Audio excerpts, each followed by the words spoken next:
everyone. Welcome back to Relax with Animal Facts.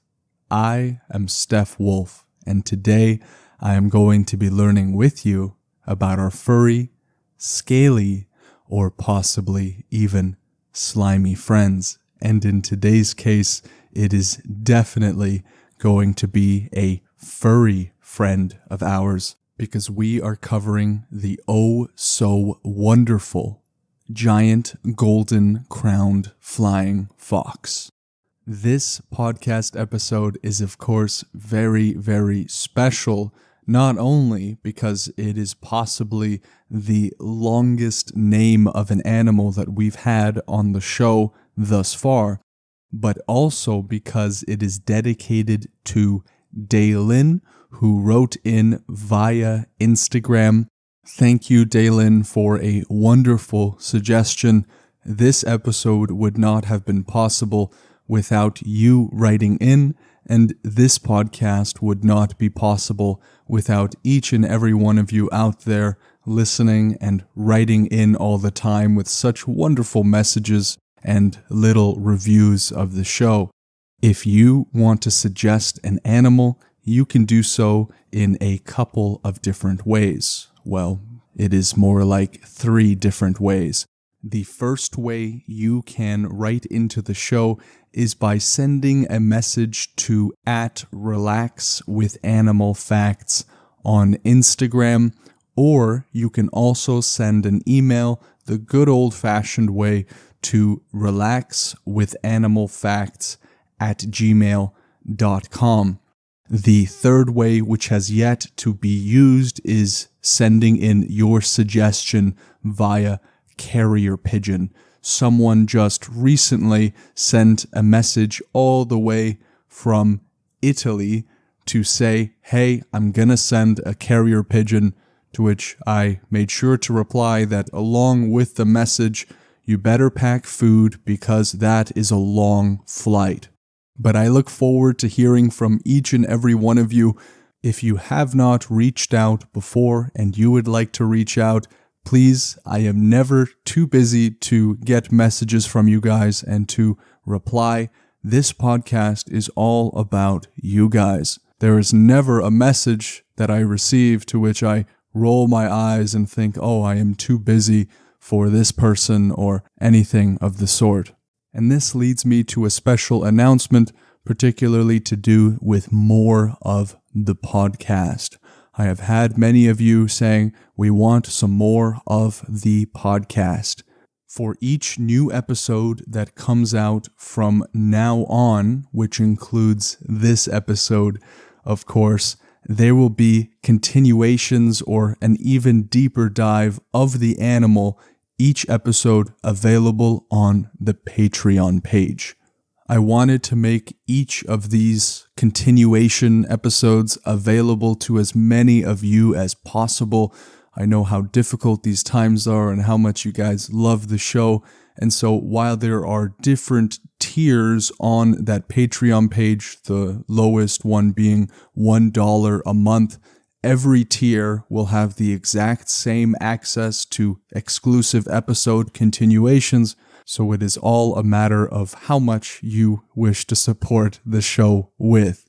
I would like to stress the fact that each episode will be exactly as it has been on the regular podcast for the past 90-something odd episodes in terms of the length and the content, but the show on Patreon is going to go past the normal length of time that we usually do, along with some extra facts and things like that. So if you love the show and want more of it, that's where you can go to get more and support the show in the process. And that Patreon page is patreon.com/relaxwithanimalfacts. You can also go to the show notes in the description to find out more about that. So let me move on to the review portion of the show, where I read a review from one of you awesome listeners out there. And this review is coming all the way from the United States of America, and it is written by either Arturcade or Art3 Arcade. I don't know which one is which, whether that 3 is an E or not, so sorry, Art, if I butchered your name. But Art writes, after a while, I finally decided to try this podcast and fell in love on the first episode. It helps me fall asleep every night, and I pick it over my favorite podcasts all the time. Steph Wolf, you are so relaxing, and I like chamomile tea too. Suggestion: please do the animal Potoroo for an episode. They are awesome. Thanks. Thank you, Art, for such a wonderful review. I am very grateful that you enjoy the show so much that you pick it over your favorite podcasts, and the fact that you like chamomile tea as well brings me a lot of joy. And the reason I say that is the majority of people that I know in real life do not like chamomile tea at all, and are never shy to share with me that the equivalent of drinking chamomile tea is like biting the bottom of a shoe. And so whenever someone else says they like chamomile tea, I have to give them a high five. And your suggestion for the Potoroo is a great one, and I'll be sure to give you a big shout out on your very own episode. If you want to leave a review like Art did, you absolutely can. Just know that your listenership already means the world, and leaving a review is something that is superfluous or extra that you can do if you really want to help the show grow. And let me just say where I got my facts from for today before we get into the show. I got my facts from facts.net, batworlds.com, and kidadl.com. All of these resources will be in the description of the episode, so you can go and visit those resources if you want to learn more about these guys, and I'm sure many other animals. And now I want all of you to notice perhaps where you are carrying some tension. Is it in the head? Is it in the shoulders, in the legs, in the arms? For everyone, it is going to be different. For me, it seems to be mostly in my hands and in my shoulders. And so I would like all of you to do your best right along with me as we relax those parts of our body and allow us to be like little pieces of jello as we go into this immersive experience with me, Steph Wolf, into the rainforests where the giant golden-crowned flying fox resides.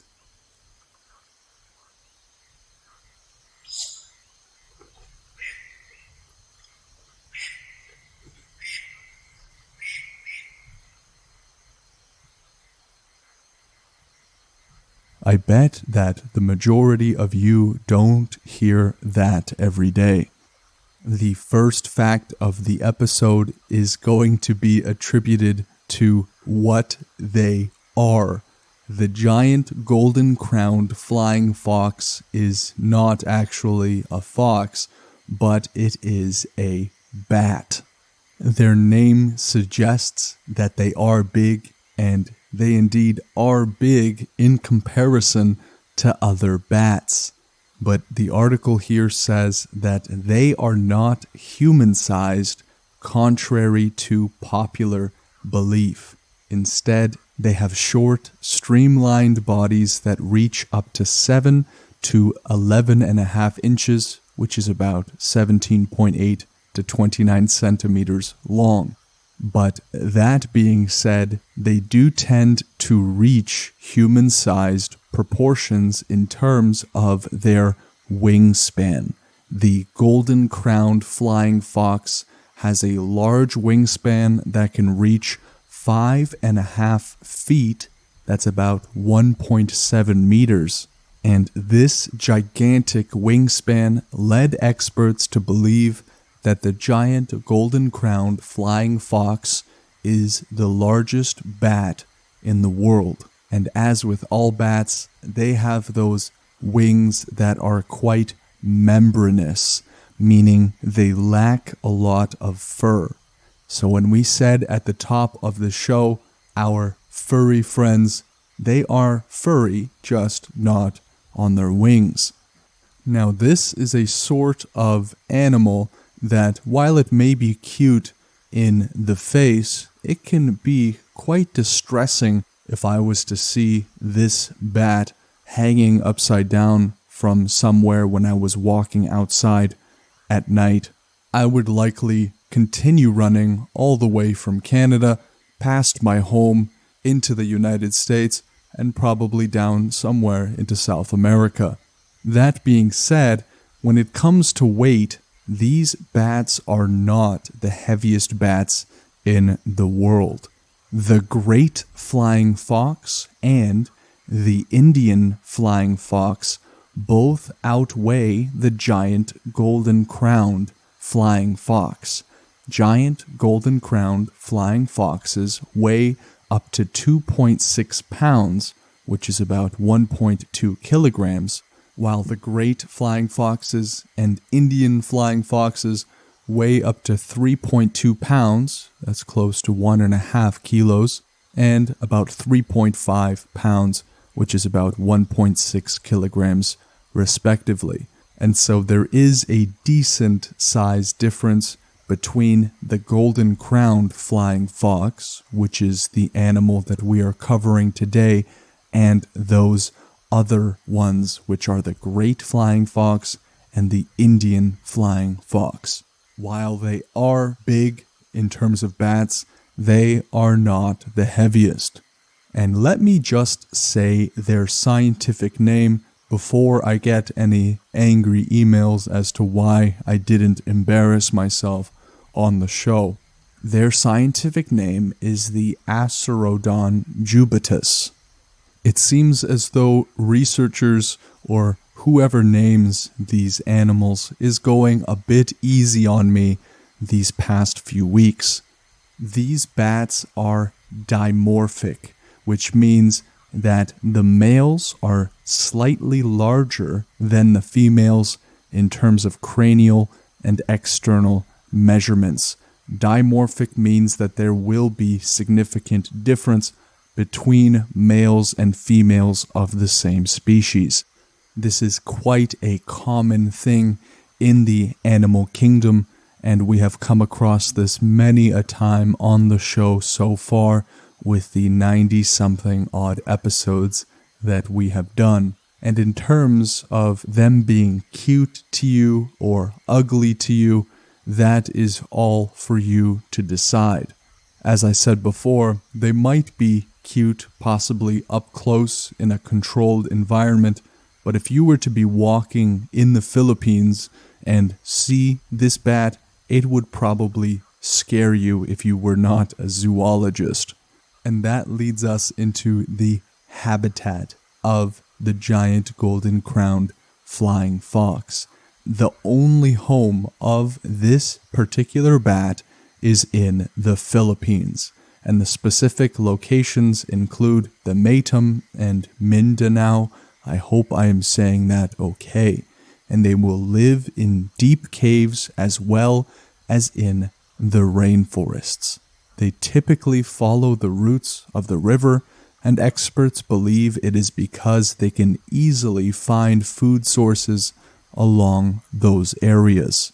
If you want to see them in the wild, you will have to book a flight to the Philippines, unless, of course, you are already from the Philippines. They have some habits that some would find relatable as well. In a scientific study of these giant bats' daytime habits, researchers found that the golden-crowned flying fox spends more than 76% of its day sleeping, and they will often sleep on cliff edges, steep slopes, or hardwood trees.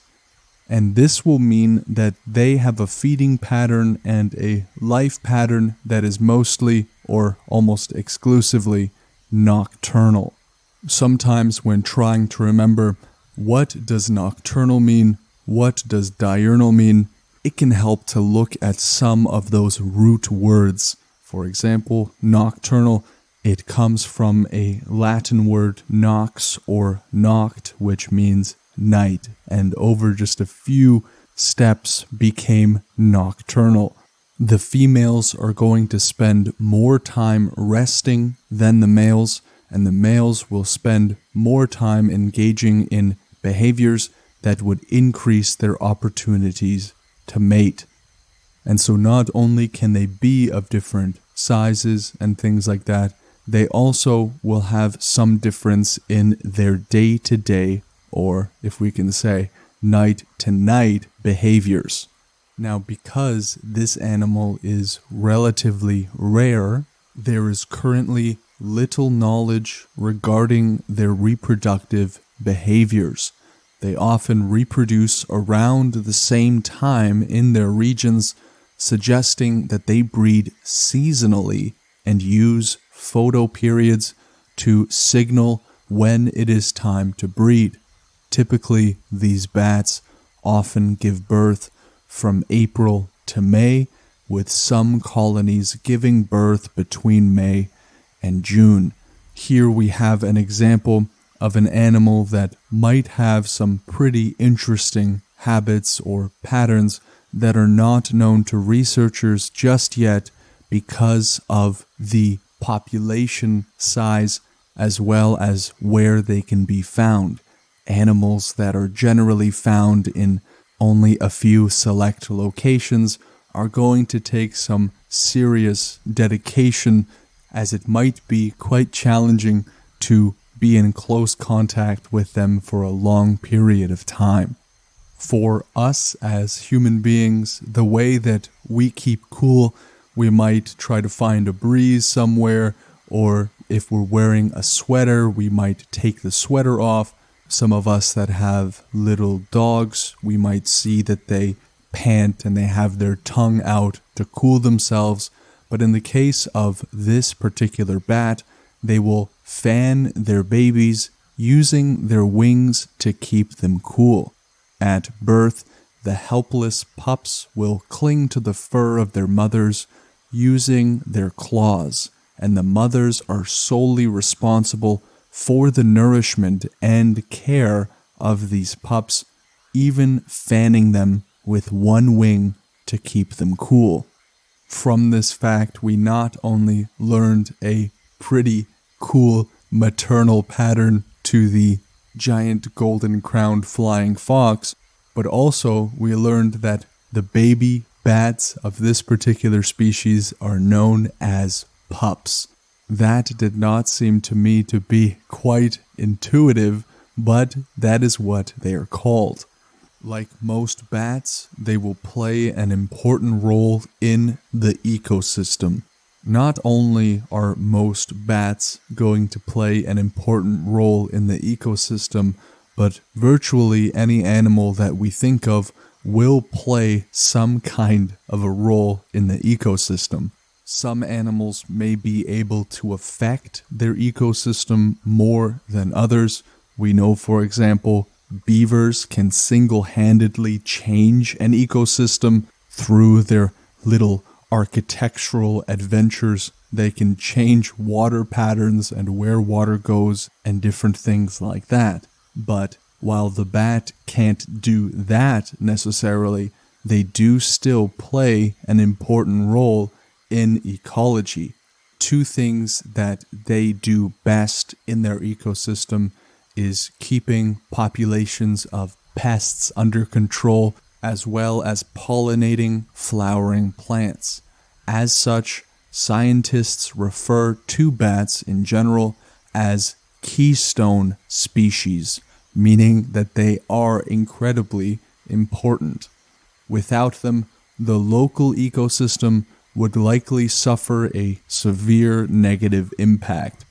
This is something that we see time and time again, where we have these local ecosystems that strike such an incredible balance in terms of all of the little critters that are inside and the plants and everything is on this delicate sort of scale that if it is tipped one way in a significantly harsh way, it could have big impacts to the rest of the ecosystem.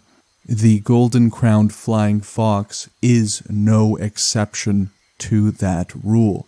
That is because they disperse the seeds of the fruits they eat, and as they travel those long distances, they will spread the seeds through their droppings, and their existence consequently ensures that the forests they inhabit have a healthy population of fig trees and other plant species.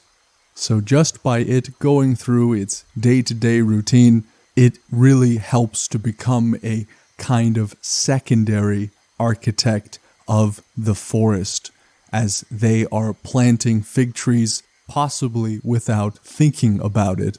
And now for the last fact of the episode, which is the name Giant Golden-Crowned Flying Fox. Where does this name come from, and why are they called this?